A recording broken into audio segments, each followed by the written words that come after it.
ஒரு 30 ஆண்டு காலமாக ஒருவரை மக்களுக்கு நேரடியாக பார்ப்பதற்கு வாய்ப்பே கொடுக்கல. திடீர்னு ஒருத்தர் தெருவில் வர்றாருன்னா நான் பார்க்கணும்னு தோணாதாங்க.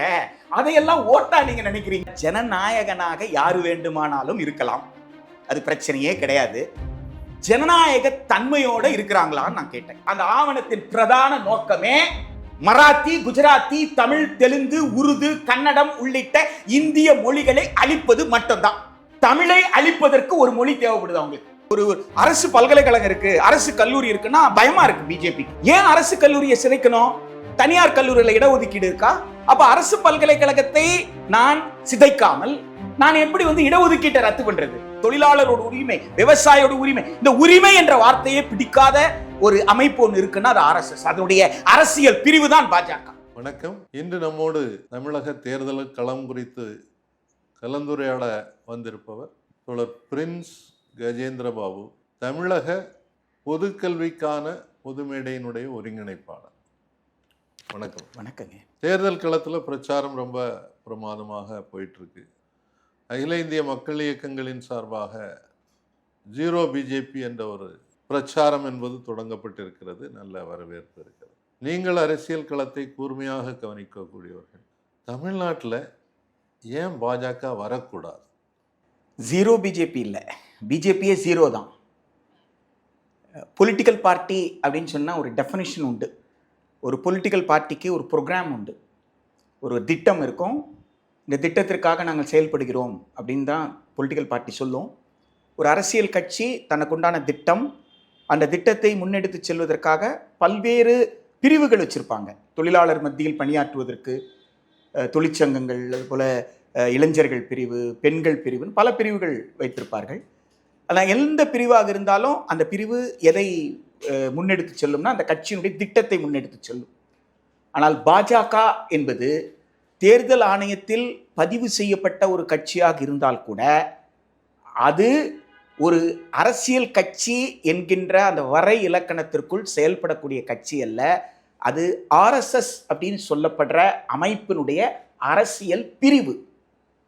எனவே ஆர்எஸ்எஸ் எதை சித்தாந்தமாக எடுத்துக்கொள்கிறதோ, ஆர்எஸ்எஸ்க்கு ஒரு நாடு என்றால் எவ்வாறு இருக்கணும்னு நினைக்குதோ அதை நிறைவேற்றுவதுதான் பாஜகவோட வேலை. இந்திய அரசமைப்பு சட்டத்தின்படி ஆட்சி செய்வோம் என்பதுதான் யாராக இருந்தாலும் சத்தியப்பிரமாணம் எடுத்துப்பாங்க.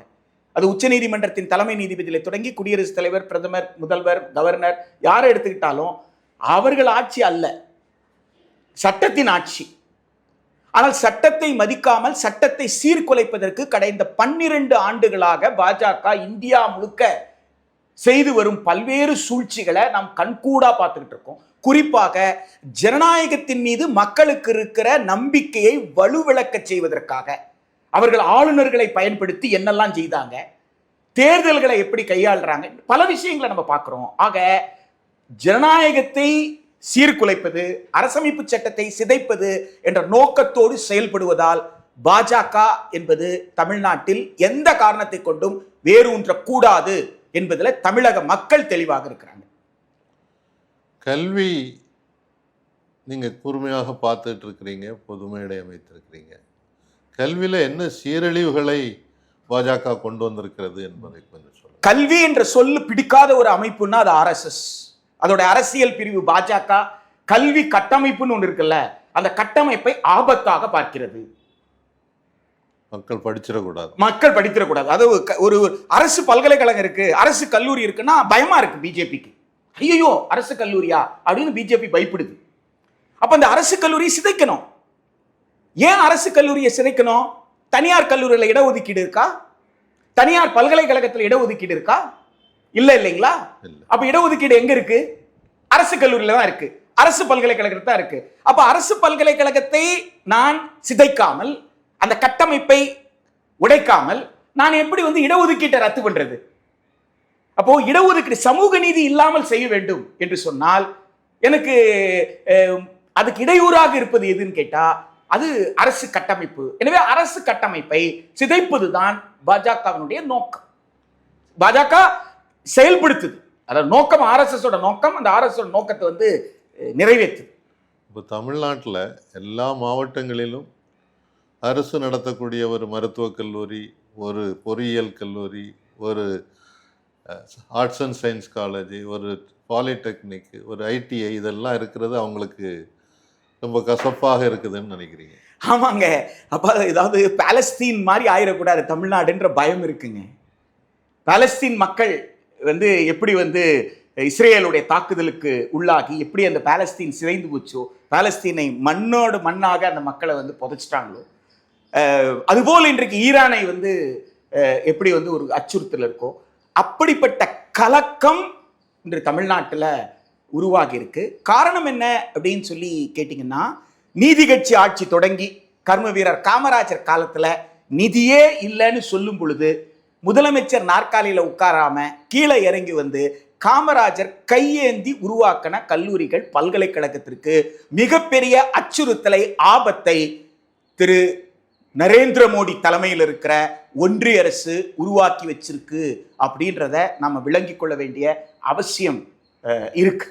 காரணம் என்னன்னு கேட்டா, அவங்க தேசிய கல்விக் கொள்கை 2020 அப்படின்னு சொல்ற அந்த ஆவணத்தை, எனக்கு முன்னாள் ஆளுநர் RN ரவி அவர்களை ரொம்ப பிடிக்கும். ஏன்னா அவர் ஒருத்தர் தான் நேர்மையா ஒரு விஷயத்த சொன்னார். நீங்க தேசிய கல்விக் கொள்கை 2020 படிக்காமலே பேசிட்டு இருக்கிறீங்க அப்படின்னாரு. எனக்கு ரொம்ப ஆச்சரியமா போச்சு. என்னடா இது, அதுவும் ஒரு பல்கலைக்கழகத்தில் இப்படி பேசுறாரு அப்படின்னு சொல்லிட்டு, அப்புறம்தான் சரி என்ன சொல்லியிருப்பாரு அப்படின்னு சொல்லி, எந்த அடிப்படையில் இவர் இந்த வார்த்தையை பயன்படுத்தி இருப்பாருன்னா அப்புறம் தான் எனக்கு உரைச்சது. ஏண்டா, கல்வியை பற்றி பேசாத ஒரு ஆவணத்தை அவங்க கல்வி கொள்கைன்னு சொல்லிட்டு இருக்கிறாங்க. இது கல்வியை பற்றி பேசாத ஆவணம் சொல்றதுக்கு பதிலாக தேசிய கல்விக் கொள்கை 2020 நிராகரிப்போம் தான் நீங்க சொல்லிட்டு இருக்கிறீங்க. நீங்க நிராகரிப்போன்னு சொல்றீங்க. நீங்க என்ன சொல்லியிருக்கணும்? கல்வியை பற்றி ஒரு ஆவணம் பேசல சார், அதை எப்படி சார் நான் கல்வி என்று அதை கல்வி ஆவணத்தை சரியாக புரிந்து கொண்ட ஒரே நபர் திரு RN ரவி தான் என்னுடைய பார்வையில். கொஞ்சம் விளக்கமா சொல்லுங்க. அதாவது அந்த 66 பக்கத்துல ஒரு ஆவணம் கொடுத்துருக்காங்களே, தேசிய கல்விக் கொள்கை 2020, அந்த ஆவணத்தை எடுத்து படிச்சு பாருங்க.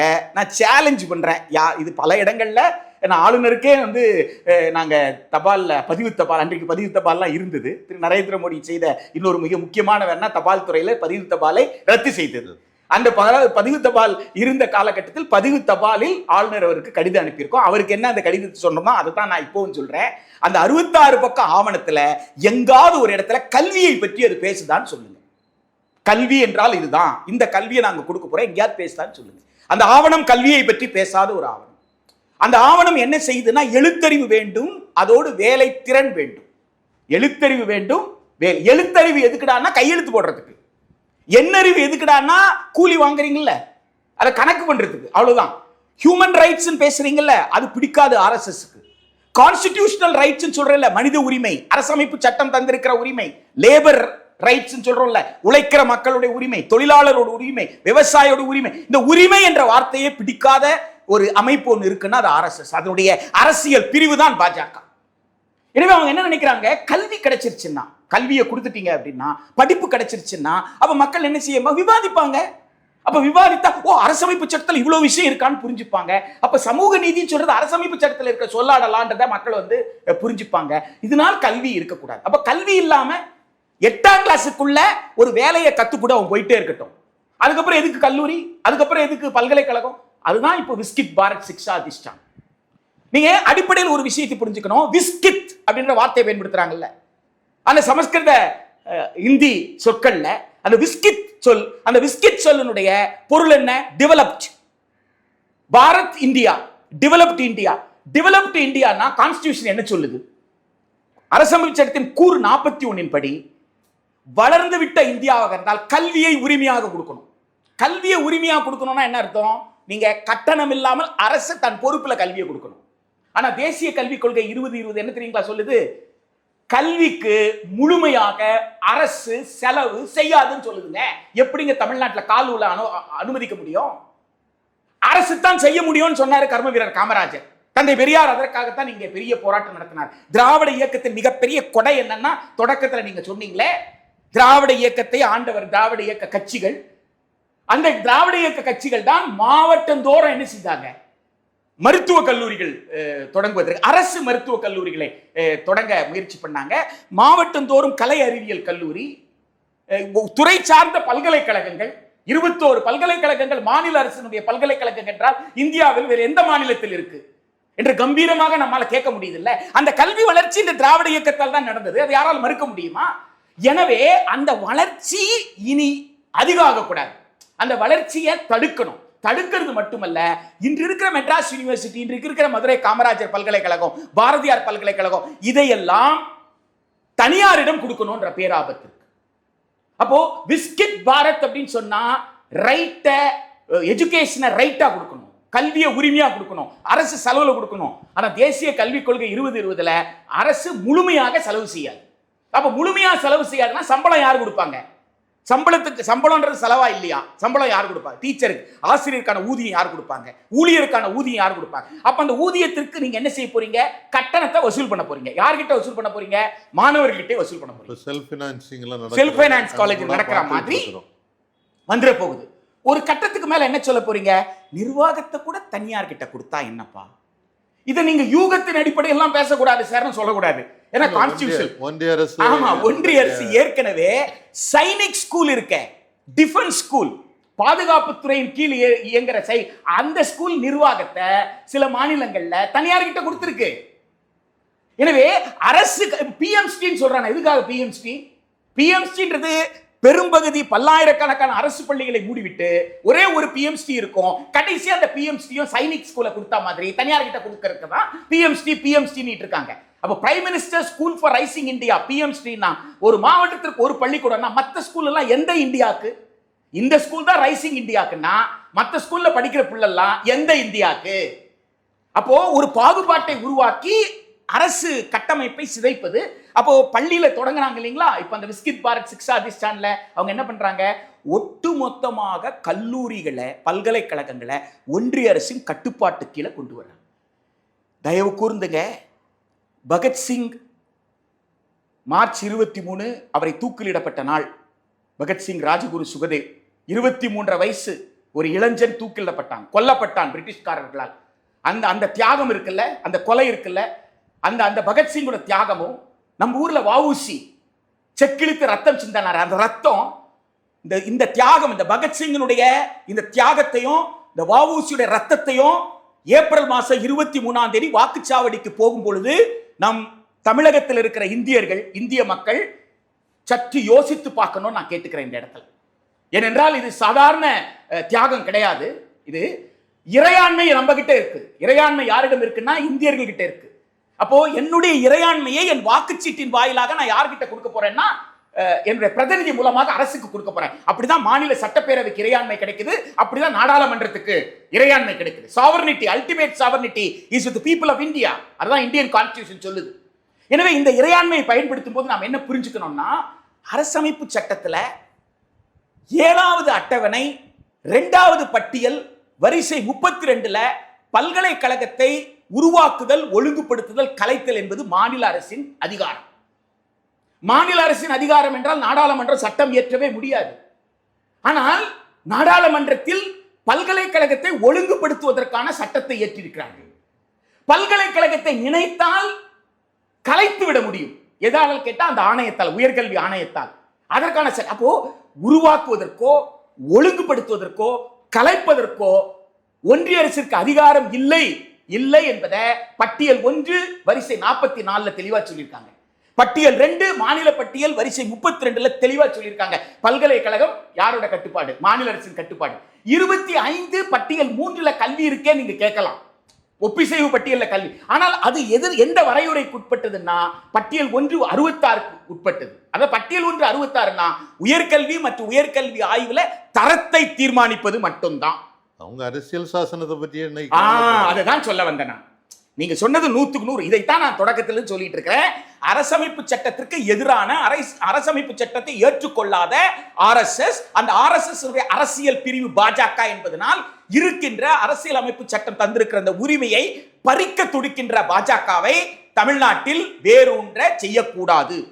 பாஜகவினுடைய மாநில தலைவர் பகிரங்கமாக என்ன சொல்லியிருக்காருன்னு சொன்னால், நாங்கள் மும்மொழி கொள்கையை கொண்டு வருவோம் அப்படின்னு சொல்லியிருக்காங்க. இந்த மும்மொழி கொள்கை பலரும் என்ன நினைக்கிறாங்கன்னு சொன்னால், சரி நம்ம பிள்ளைகள் தமிழ் படிக்குது, இங்கிலீஷ் படிக்குது, கூட ஒரு பாஷை படிச்சுக்கிட்டா வெளியில் போனால் நல்லா தானே இருக்கும் அப்படின்னு சொல்லி இந்த மும்மொழி கொள்கைன்னு கொண்டு வரும்போது அதனால் என்ன பாதிப்புகள் குழந்தைகளுக்கு வரும்? நான் திரும்பவும் திரு ஆர் என் ரவியை தான் பாராட்டணும். ஏனென்றால் மொழியை பற்றி பேசாத ஒரு ஆவணம் தேசிய கல்விக் கொள்கை 2020. மொழியை பற்றியே பேசல.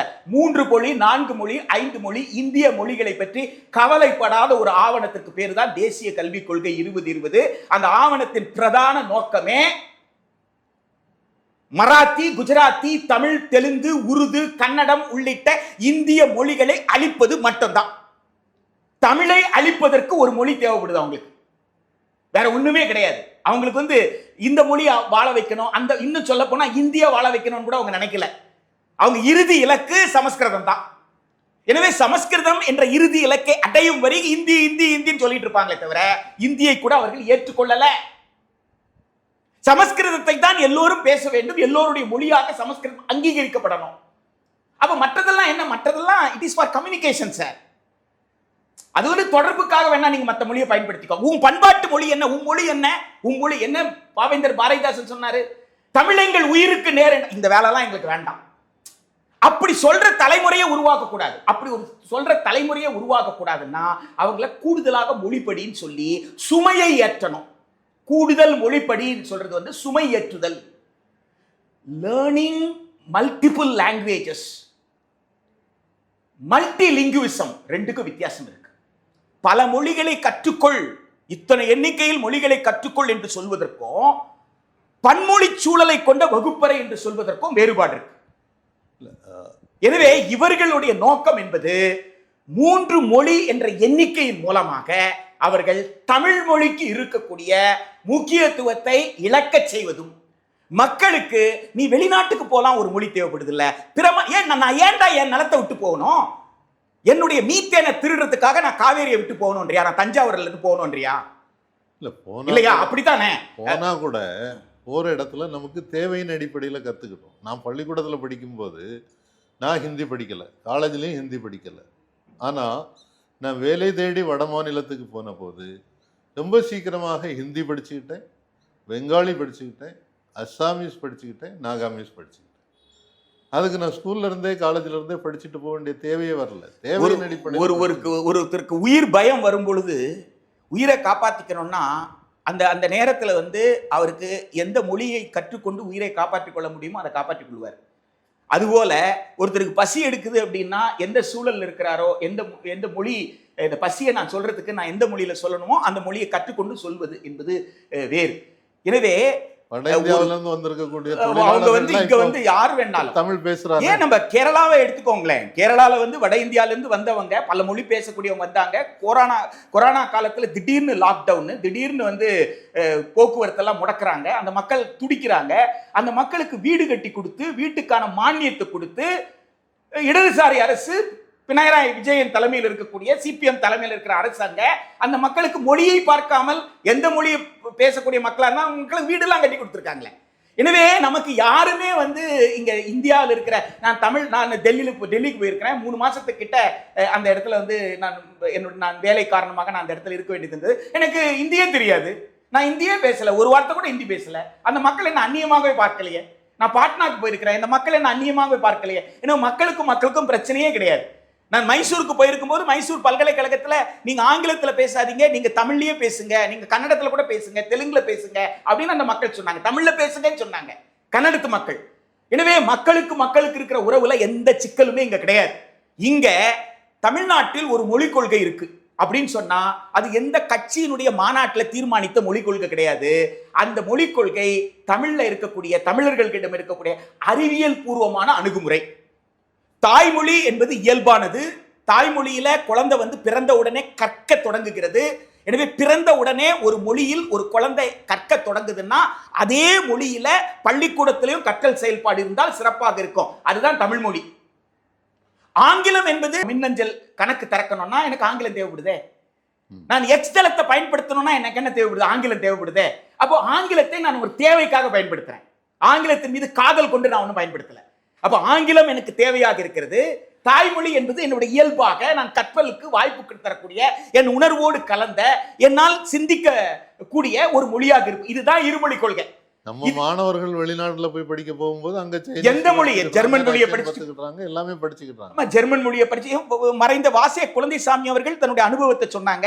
அவருக்கு ஜெர்மன், அவர் துணைவேந்தராக இருந்தவர், 3 பல்கலைக்கழகத்துக்கு துணைவேந்தராக இருந்தவர். அவர் ஜெர்மன் நாட்டில் ஒரு பேப்பர் பிரசன்ட் பண்றதுக்காக, ஒரு தாள் வாசிப்புக்காக, ஒரு ஆய்வு கட்டுரை வாசிப்பதற்காக கூப்பிட்டாங்களாம். அந்த ஆய்வு கட்டை 6 மாசத்துக்கு முன்னாடி கடிதம் வந்திருக்கு. 1 மாசத்துக்கு முன்னாடி ஒரு கடிதம் வந்துதான், உங்களுடைய வாசிப்பு என்பது ஜெர்மன் மொழியில் இருக்கணும்ட்டு. உடனே அவர் என்ன பண்ணியிருக்காரு, சென்னையில் இருக்கக்கூடிய மேக்ஸ் முல்லர் பவன்ல போய் 1 மாசம் படிச்சிருக்கிறார். அது போதாது அப்படின்னு சொல்லி அங்கே போய் கூடுதலாக சில நாட்களுக்கு முன்பாகவே போய் அந்த கூடுதலாக ஜெர்மன் மொழியை கற்றுக்கொண்டு அவர் ஜெர்மன் மொழியில் தன் தாளை வாசித்துட்டு வந்தேன்னு வாசை குழந்தைசாமி ஐயா அவர்கள் நேரடியா என்னிடம் சொல்லியிருக்கிறார். எனவே எந்த நாட்டுக்கு, எந்த மொழிக்கு, நான் குஜராத்துக்கு போகலாம், நான் காஷ்மீருக்கு போகலாம், நான் அருணாச்சல் பிரதேஷ்க்கு போகலாம், மேகாலயா மணிப்பூருக்கு போகலாம், காசி மொழி கற்றுக்க போறேன், நான் கரோ மொழி கற்றுக்க போறேன். காசி மக்கள் என்ன மொழியில பேசுறாங்களோ அந்த மொழியில நான் அந்த மக்களோடு பேச போறேன். அது எனக்கு என் தேவையை பொறுத்து, நான் எந்த இடத்துல போய் பணியாற்றணும்னு நினைக்கிறேனோ. என்னுடைய நண்பர் ஒருத்தர், அவர் அருணாச்சல் பிரதேசில் இருக்கிறாருன்னா அந்த மக்கள் என்ன மொழி பேசுறாங்களோ அந்த மொழியை நான் கத்துக்க போறேன். என் நண்பன் என் வேலைக்காக தேவையில்லை, என் நண்பனுக்காக நான் அந்த மொழியை கத்துக்கிறேன். எனவே தாய்மொழியில் ஒருவரால் ஆழமாக அறிவு பெற முடியும்னா அந்த தாய்மொழியின் மூலமாக எந்த மொழியை எந்த வயதுல எந்த தேவைக்காக அவரால் இன்னொரு மொழியை பறிக்க முடியும். கூடுதலாக மொழியை படி என்று சொல்வது அந்தந்த தாய்மொழியை அழிப்பதற்கு தானே தவிர இந்திய மொழியை வளர்ப்பதற்காக அல்ல. தமிழை அழிக்க துடிக்க பாஜகவை காலூன்ற செய்யக்கூடாது என்பதுதான் தமிழக மக்களுடைய எதிர்பார்ப்பு. நன்றி. இன்னொரு கேள்வி, இன்றைக்கு தமிழ்நாட்டில் இருக்கக்கூடிய இளைய சமுதாயம்,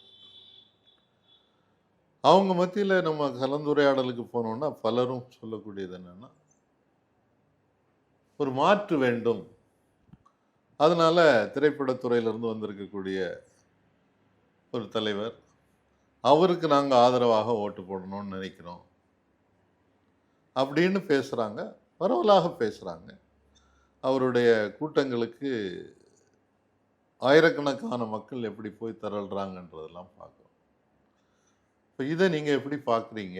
இந்த இளைய சமுதாயத்துக்கு என்ன சொல்ல விரும்புறீங்க? உங்கள் அனுபவம் வேறையா இருந்திருக்கு, என்ன அனுபவம் வேறையா இருந்திருக்குன்னு தான். நீங்கள் யாரை இளைஞர்னு சொல்கிறீங்கன்னு எனக்கு தெரியல. என்கிட்ட எந்த இளைஞனும் அப்படி சொன்னது கிடையாது. ஏனென்றால் நான் சந்தித்த இளைஞன்கிட்ட நான் கேட்ட கேள்வி, ஐயா ஜனநாயகனாக யார் வேண்டுமானாலும் இருக்கலாம், அது பிரச்சனையே கிடையாது, ஜனநாயக தன்மையோட இருக்கிறாங்களான்னு நான் கேட்டேன். ஜனன்னா மக்கள் இல்லையா? அதுவே தமிழ் வார்த்தை கிடையாது, ஜனவே தமிழ் வார்த்தை கிடையாது. அப்போ தமிழ் வார்த்தையை பயன்படுத்தல. சாதாரணமாக தமிழ்நாடு அப்படின்னு தான் கவிஞர் தமிழொலி விழிக்கிறாரு. தமிழ்நாட்டுக்கு தமிழ்நாடுன்னு பேர் வைக்கிறதுக்கு முன்னாடியே கவிஞர் தமிழொலி இறந்துட்டார். 1965 தமிழ்மொழி இறந்துட்டார். அவருடைய நூற்றாண்டை 2 வருஷத்துக்கு முன்னாடி நம்ம கொண்டாடினோம். ஆனா தமிழொலியினுடைய காவியத்தில், தமிழொலியினுடைய கவிதையெல்லாம் பார்த்தீங்கன்னா தமிழ்நாடு அப்படின்னு தான் விழிப்பார். ஆனா தமிழ்நாடு என்கின்ற ஒரு பெயரையே தன் கட்சியினுடைய பெயரோட வைக்க விரும்பாத ஒரு மனிதர். நீங்க அங்கிருந்து சிக்கல் தொடங்குது. ஜனநாயக தன்மையை பத்தி நீங்க பேசுறதாக இருந்தா, அப்போ ஜனம் அப்படின்னா மக்கள், நாயகன் என்றால் தலைவன். மக்களுக்கு தலைவனாக யாரை வேணாலும் நீங்க சொல்லலாம், யாரு வேணா நான் மக்கள் தலைவன் தன்னைத்தானே சொல்லிக்கலாம், அது பிரச்சனை அல்ல. ஜனநாயக தன்மை என்றால் என்ன? மக்களோடு சமமா நினைக்கிறது. நான் தோசை சுட்டால் அது வெந்து விட்டால் இனிமேல் யாருக்கும் பசியே இருக்காது அப்படின்னு வேணா நான் பாட்டு பாடலாம் இல்லையா? அந்த மாதிரி பாட்டு பாடுவது அப்படி உத்தரவு போடுறதா? உத்தரவு போடுறதுக்கு பேரா மக்களாட்சி? கொஞ்சம் யோசிச்சு பாருங்க. எனவே இளைஞர்களிடம் ஜனநாயகம் என்றால் என்ன, ஜனநாயகன் என்றால் என்ன என்ற உரையாடல் நிகழல. ஒருவர் கிட்டத்தட்ட 30 ஆண்டு காலமா வீட்டை விட்டு வெளில வரலைங்க. 30 ஆண்டு காலமாக அவர் வீட்டை விட்டு வெளியில வரல. 30 ஆண்டு காலமாக அவர் நேரா வீட்டுக்கு கிளம்புனா கேமரா முன்னாடி நிக்கிறாரு, கேமரால இருந்து வெளியில வந்தார்னா வீட்டுக்குள்ள வந்துடுறாரு. அதுக்கப்புறம் நேரா ஸ்டேஜ்ல பிலிம் ஃபேர் அவார்டு மாதிரி அவார்டு கொடுத்தாங்கன்னா அந்த இடத்துக்கு போறாரு. மக்கள் பார்ப்பதற்கு வாய்ப்பே இல்லை. ஒரு 30 ஆண்டு காலமாக ஒருவரை மக்களுக்கு நேரடியாக பார்ப்பதற்கு வாய்ப்பே கொடுக்கல. திடீர்னு ஒருத்தர் தெருவில் வர்றாருன்னா நான் பார்க்கணும்னு தோணாதாங்க? அதையெல்லாம் ஓட்டா நீங்க நினைக்கிறீங்க? அது எப்படி ஓட்டாகும்? எப்பா நான் அவரை பார்த்ததே இல்லப்பா, நான் வெள்ளித்திரையில மட்டும்தான் பார்த்திருக்கிறேன். நேர்ல பார்க்கல, இன்னைக்கு நேர்ல வர்றாரு, நேர்ல பார்க்கறாரு, ஓட்டா மாறிடும் நீ நினைக்கிறிய அப்படின்னு தான் அவங்க என்கிட்ட கேட்டிருக்கிறாங்க. நாங்க ஓட்டு போடணும்னா தமிழ்நாட்டில் நாங்க இரும்பு எஃகு தொழிற்சாலை உருவாக்குவேன்னு சொன்னாரா அப்படின்னு கேட்கிறாங்க. உற்பத்தி தொழிற்சாலை இளைஞர்களுக்கு 1 கோடி இளைஞர்களுக்கு அரசு அல்லது அரசு துறையில் அல்லது பொதுத்துறையில் வேலை வாய்ப்பை உருவாக்குவேன்ட்டு எங்களுக்கு சொன்னாரா அப்படின்னு கேட்கிறாங்க. கட்டணமில்லா கல்வி உயர்கல்வியில் உத்தரவாதப்படுத்துகிறேன் அப்படின்னு சொன்னாரா? கட்டணமே இல்லாம இளைஞர்கள் அத்தனை பேரும் பல்கலைக்கழகத்தில் படிக்க முடியும் அப்படின்னு சொன்னாரா? அதுக்கு ஏதாவது திட்டம் வச்சிருக்கிறாரா? இன்றைக்கு தேசிய கல்விக் கொள்கை 2020 இதுக்கு எதிரானதுன்னு தெரியுமா அவருக்கு? தேசிய கல்விக் கொள்கை 2020 கட்டணமில்லா கல்வியை கொடுப்பதற்கு தடையாக இருக்கிறது அப்படின்னு அவர் எங்கேயாவது பேசியிருக்கிறாரா? இது எதையுமே பேசல. நாங்க ஒருத்தர் வெள்ளித்திரையில மட்டும் காட்சி கொடுத்தாரு, இன்னைக்கு தெருவில் வந்திருக்கிறாரு, அவர் முகம் எப்படிதான் இருக்கு அப்படின்னு பார்க்கலாமே பார்க்க போனா அதை பார்த்து இதெல்லாம் ஓட்டா மாறோன்னு சொல்றீங்களே, உங்களை விட அறிவாளியை நான் எங்க சார் தேடுறதுன்னு தான் என்ன கேட்டிருக்கிறாங்க. அதனால நீங்க சொல்ற மாதிரி எந்த இளைஞரும், அதுவும் தமிழ்நாட்டு இளைஞர்கள் எத்தனையோ நடிகர்கள் இங்க அரசியல் தலைமைக்கு வந்திருக்காங்க, பக்குவத்தோடு நடந்துகிட்டு இருக்காங்க. எந்த நடிகர் தமிழகத்துல அரசியல் கட்சி தலைவரானதுக்கு அப்புறம் கூட ஒரு அடியாளை வச்சு அந்த ரசிகருடைய காலை பூட்ஸ் காலால அவருடைய பாதுகாவலர் எட்டி உதைத்ததாக வரலாறே கிடையாது. இதையெல்லாம் பார்த்துட்டு அப்படிப்பட்ட நபருக்கு ஓட்டு போடுற அளவுக்கு ஒரு தன்மானம் அற்ற இளைஞர்கள் தான் தமிழர்கள் என்று கருதுகிறவர்கள் தான் குற்றவாளிகள் என்னை பொறுத்த வரைக்கும். அப்போ நீங்க இந்த பத்திரிகையில கருத்து கணிப்புகள்ல 10%, 15%, 18% வாக்குகள்னு சொல்றதெல்லாம் அது டேபிள் ஒர்க் நிறைய இருக்கு இல்லைங்க. நாம நினைச்சுக்கிறது ஓ கூட்டம் கூடுதுல்ல, கூட்டத்தை பார்க்கறது, கூட்டத்தை பார்த்து அப்படி நினைச்சுக்கிறது. கூட்டம்லாம் ஓட்டா மாறாதுன்றது நம்ம எத்தனையோ வாட்டி நம்ம பார்த்திருக்கோம். நம்ம கோவத்துல சொல்லுவாங்கல்ல, ஆத்திரத்துல சொல்லுவாங்கல்ல, ஆத்திரத்தில் சொல்லி நீங்க மாத்திரம் என்னடா பண்ணிட்டீங்க, நீங்க மாத்திரம் எனக்கு வேலை கொடுத்தீங்களா அப்படின்னு கேட்பாங்கல்ல. அப்படி கோவத்துல சொல்ற விஷயம். இப்ப அப்பாவை பார்த்து புள்ள கேட்பான்ல, என்னப்பா நீ மட்டும் என்ன பண்ணிட்ட, நீ சித்தப்பனை பத்தி பேச வந்துட்ட அப்படின்னு பிள்ளை கேட்பான்ல. அப்படி கேட்டான்றதுனால அப்பனுக்கு புள்ள எதிரியா? நீங்க அந்த தமிழக மக்கள்ல தமிழக இளைஞர்கள் அப்படி உரிமையோடு சில உரையாடல் நிகழ்த்தி இருக்காங்கன்னா அந்த உரையாடல் எல்லாம் தவறா புரிஞ்சுக்கிட்டு இந்த மக்கள் சிந்திக்கவே மாட்டாங்க, இந்த மக்கள் தேர்தல் அறிக்கையை வாசிக்கவே மாட்டாங்க, இந்த மக்களுக்கு எதை தடுப்பதற்கு யார் வேண்டும் என்று புரிந்து கொள்ளவே மாட்டாங்க அப்படின்ற அந்த கருத்துக்கு நம்ம போக வேண்டிய அவசியமே இல்லை. தமிழக இளைஞர்கள், தமிழக பெண்கள் மிக தெளிவாக இருக்கிறாங்க. நாம் அடுத்த தலைமுறை கல்வியை காப்பாற்ற வேண்டும் என்று சொன்னால், அடுத்த தலைமுறைக்கான சுகாதார நிலையத்தை காப்பாற்ற வேண்டும் என்றால், நம் பெண்கள் கொரோனா காலத்துல நேரடியாக அனுபவிச்சாங்க. அமெரிக்கா மிகப்பெரிய அணுகுண்டை வைத்துக்கொண்டு ஓர் இரவில் ஒரு நாகரிகத்தை அழித்து விடுவேன் என்ற மிக வன் சொல்லை பயன்படுத்தினார் அமெரிக்காவுடைய அதிபர். அப்படி ஒரு சொல்லை பயன்படுத்துவதற்கு அவருக்கு உரிமையே கிடையாது. ஆனால் அவர் அப்படி ஒரு சொல்ல ஒரு பயன்படுத்துறார். ஒரு மனித சமூகத்தையே நான் கொன்று குவித்து விடுவேன் அப்படின்னு சொல்லி. அப்படிப்பட்ட ஒரு ஏகாதிபத்திய நாட்டுல அதிகமாக செத்தவங்க இருக்கிறாங்க. கொரோனால அதிகமா செத்தவங்க அங்கதான். ஆனால் இங்க திராவிட இயக்கத்துடைய விதை உங்களுக்கு நீதி கட்சி ஆட்சி தொடங்கி இந்த இடத்துல நமக்கு என்ன இருக்குன்னு கேட்டா, ஆரம்ப சுகாதார நிலையம் இருந்தது, அரசு மருத்துவ கட்டமைப்பு இருந்தது. அந்த அரசு மருத்துவ கட்டமைப்பு, அந்த ஆரம்ப சுகாதார நிலையம் தான் இன்றைக்கு பல உயிர்களை காப்பாற்றியது. இழப்பு இருந்தது, இறந்தாங்க ஆயிரக்கணக்கான பேர். ஆனா எண்ணிக்கை குறையும். முதல் கட்டத்துல எல்லா தனியார் ஆஸ்பத்திரியும் மூடினாங்க. எடுத்த உடனே முதல்ல மூடினதே தனியார் மருத்துவமனை தான். ஆனால் இதையெல்லாம் பார்த்த மக்களுக்கு தெரியுது, நீட் என்பது இந்த ஆரம்ப சுகாதார நிலையத்தை குறிவைத்து, ஏனென்றால் பல கோடி செலவு பண்ணிட்டு வர்றவன் ஆரம்ப சுகாதார நிலையத்துக்கு ஒரு குக்கிராமத்துல, மலை கிராமத்துல எப்படி வேலை செய்வான்? அவன் செலவு பண்ண பணத்தை, கடன் வாங்கினதை திருப்பி அடைக்கணுமே. அப்ப அதுலதான் அவன் கவனம் செலுத்துவான். எனவே ஒரு ஆரம்ப சுகாதார நிலையத்தை சிதைக்கிற இந்த ஆரம்ப சுகாதார நிலையத்தை பற்றி யாருக்கு அக்கறை இருக்கிறது? அரசு மருத்துவமனை பற்றி யாருக்கு அக்கறை இருக்கிறது? இதை சிதைக்க துடிக்கின்ற பாஜகவோடு கூட்டணி வைத்திருக்கிறார்களே, எவ்வளவு பெரிய துரோகத்தை தமிழ்நாட்டிற்கு செய்ய துடிக்கிறார்கள். இதை பற்றி பேசாமலே நான் ஜனநாயகம் என்று சிலர் சொல்லிக்கிறாங்களே, அவங்க எப்படிப்பட்ட துரோகத்தை இதையெல்லாம் இளைஞர்களால, பெண்களால உணர முடிகிறது. எனவே இளைஞர்கள், பெண்கள் மிக தெளிவாக இருக்கிறாங்க. நமக்கு அரசமைப்பு சட்டத்தை காப்பாற்ற வேண்டும் என்று சொன்னால் நாம் யாருக்கு வாக்களிக்கணும் அப்படின்றதுல ரொம்ப தெளிவாக இருக்கிறாங்க. பாஜகவோட கூட்டணி வைத்திருக்கிற எந்த கட்சியும் ஏற்றுக்கொள்ள அவர்கள் தயாராக இல்லை. அதே போல் பாஜகவை விமர்சனமே செய்யாமல், தேசிய கல்விக் கொள்கை விமர்சனமே செய்யாமல், தான் வந்தால் தான் ஆட்சி பொறுப்பில் உட்கார்ந்த உடனே எல்லாம் செய்துவிட ஒரு மாயத்தை உருவாக்க பார்க்கிற அந்த மாயத்தையும் இவங்களால புரிந்து கொள்ள முடியுது. 2 பேரை நிராகரித்து வாக்களிக்க தயாராக இருக்கிறாங்களே தவிர தன் வாக்குச்சீட்டை நிச்சயமாக இறையாண்மை கொண்ட தமிழர்கள் வீணடிக்க மாட்டார்கள். அதை நிச்சயமா அதை வேஸ்ட் பண்ண மாட்டாங்க. அதை சரியாக பயன்படுத்துவாங்க. ஏப்ரல் 23. ரொம்ப நன்றி. ரொம்ப அழகாக நேயர்களுக்கு தெளிவான விளக்கங்களை கொடுத்தீங்க. உங்களுடைய நேரத்தை செலவழித்து எங்களோடு இந்த உரையாடல் கலந்து கொண்டதற்கு மிக்க மிக்க நன்றி. நன்றி. வணக்கம். நம் மண்ணை நாமே காப்போம்.